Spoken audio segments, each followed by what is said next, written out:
Les vraies voix Sud Radio, le grand débat du jour. Pour sortir de l'impasse dans laquelle a placé le pays le président de la République, eh bien il ne reste qu'une solution.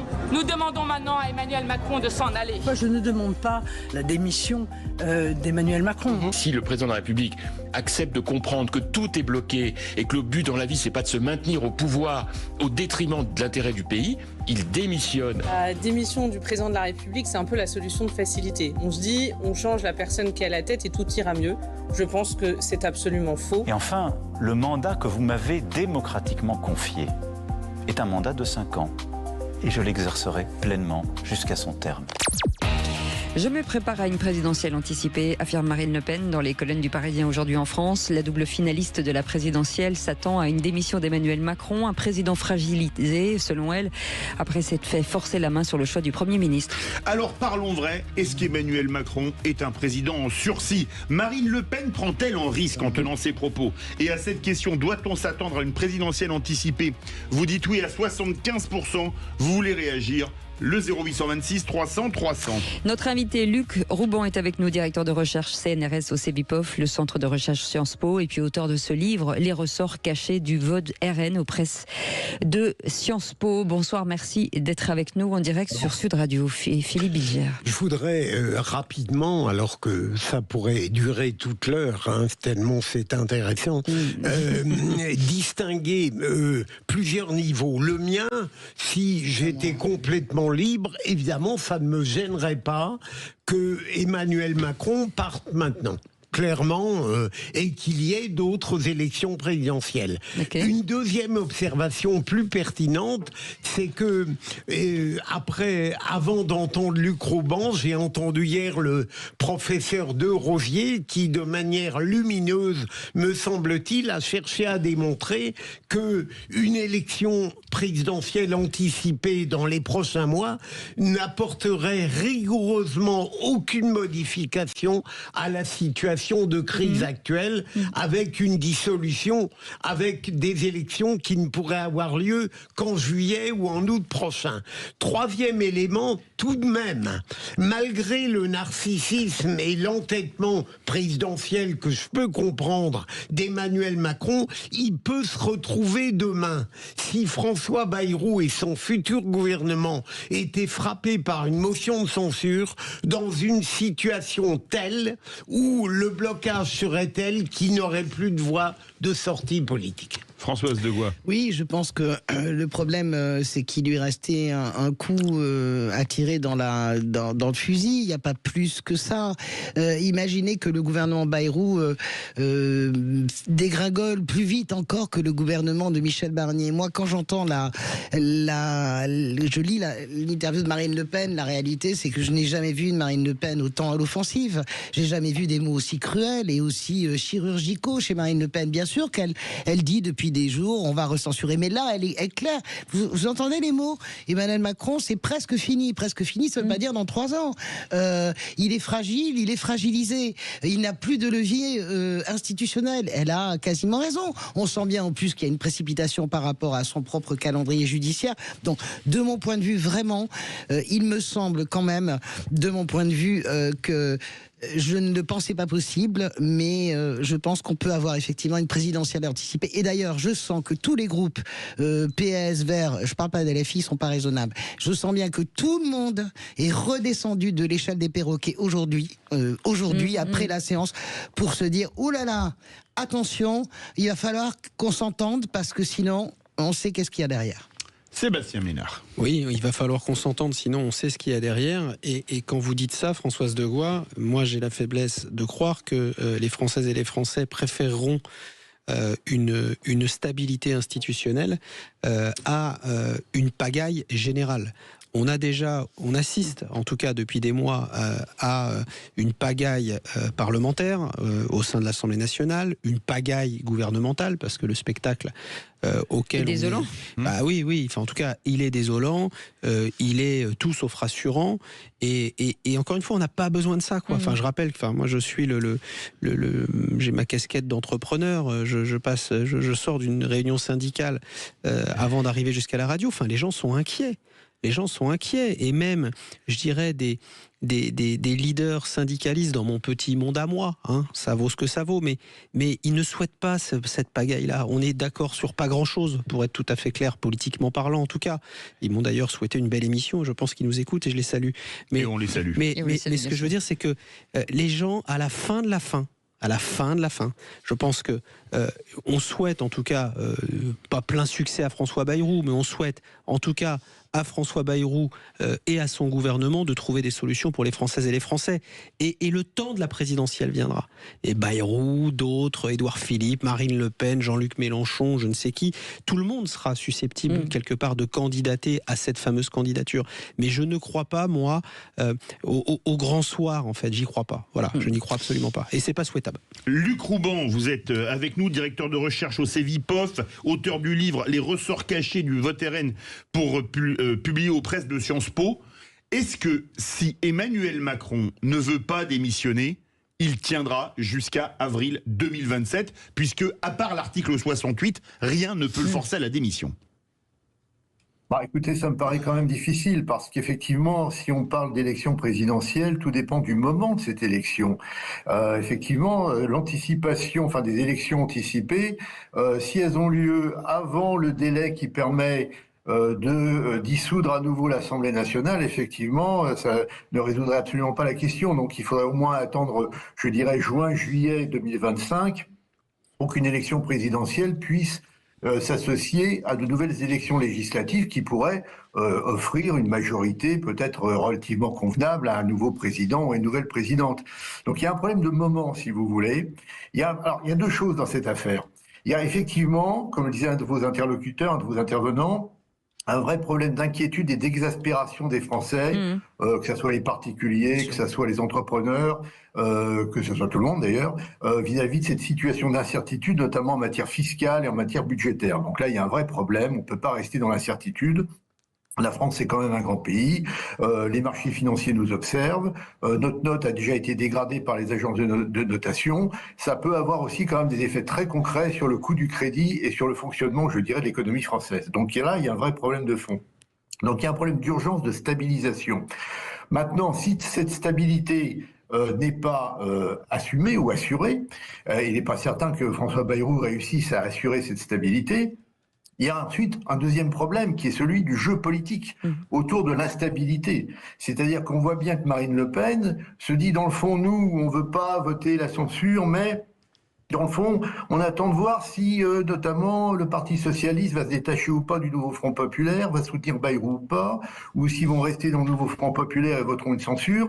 Auquel cas, dans le fond, le petit jeu, c'est dans le fond de faire porter le blâme de l'instabilité aux autres et d'en profiter. Donc il y a un jeu aussi politicien qui est très malsain autour de cette, je dirais, de cette espèce de poker, de cette table de poker autour de la stabilité ou de l'instabilité de la situation politique française. Donc il y a tout ce petit jeu-là, donc il faudrait quand même un jour ou l'autre qui s'arrête. Et moi je rappellerais que quand même, et c'est quand même là le fond aussi de l'affaire, c'est qu'il y a quand même une logique des institutions de la Ve République. Et quand on voit la pratique, disons, gaulienne ou gaulliste des institutions, c'était très clair. Si le président de la République est désavoué par les électeurs, d'une manière ou d'une autre, il doit remettre son mandat en question. Et là, on n'est plus dans cette logique de la Ve République. On est dans quelque chose de différent. On n'arrive pas à qualifier, c'est pas la 4e non plus, et c'est quand même là le fond de l'affaire. Donc il y a eu beaucoup de, si vous voulez, il y a une distorsion de la 5e, il y a un jeu politique autour de l'instabilité, et effectivement, il y a une grande incertitude sur finalement le résultat de tout ça. Et au bout du compte, ce qu'on peut craindre, c'est qu'à la fin, les Français finissent par se rattacher à la première solution autoritaire qui viendra. Vous pensez qu'il faut des présidentielles anticipées ou vous pensez que non, il a été élu jusqu'en 2027, il doit rester jusqu'en 2027 ? Venez témoigner au 0826 300 300. Philippe Bilger. Luc Rouban, croyez-vous à une double influence dont j'ai entendu parler, en tout cas pour l'une d'elles déjà sur Sud Radio, qui pourrait inciter Emmanuel Macron à partir contre son gré? La première, celle des milieux d'affaires, puisqu'il semble tout de même qu'à l'heure actuelle, et depuis quelque temps, il commence à être très très inquiet devant la tournure des choses. Et la seconde seconde influence, c'est celle politique du bloc central qui, paraît-il aussi, commencerait un petit peu à se lasser de ce président qui, sans qu'il le veuille, bien sûr, place la France en état d'instabilité et d'insécurité et pourrait le lâcher.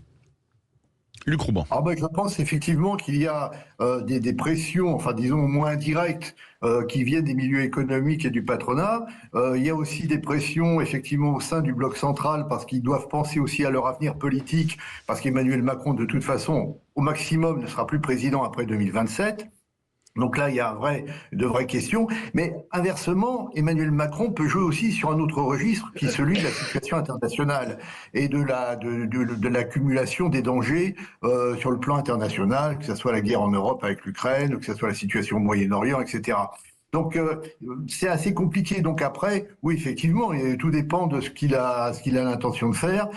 Mais c'est vrai que Emmanuel Macron est toujours resté, si vous voulez, dans une logique qui n'était pas tellement une logique politique, qui était plutôt une logique managériale de patron d'entreprise, se disant dans le fond j'ai un mandat, je l'exerce et puis à la fin de mon mandat je m'en irai. Donc évidemment c'est pas tout à fait la même logique, c'est une logique plutôt privative, c'est pas une logique je dirais politique ou institutionnelle habituelle. Et là effectivement on a toujours ce problème de décalage, c'est-à-dire le macronisme qui n'est pas finalement, qui est une forme d'anti-politique en quelque sorte, avec les autres partenaires, enfin les opposants politiques qui vous disent non, la politique c'est pas ça, la politique c'est écouter aussi les citoyens et aussi notamment les forces économiques. Gilles est avec nous, Gilles de Nice.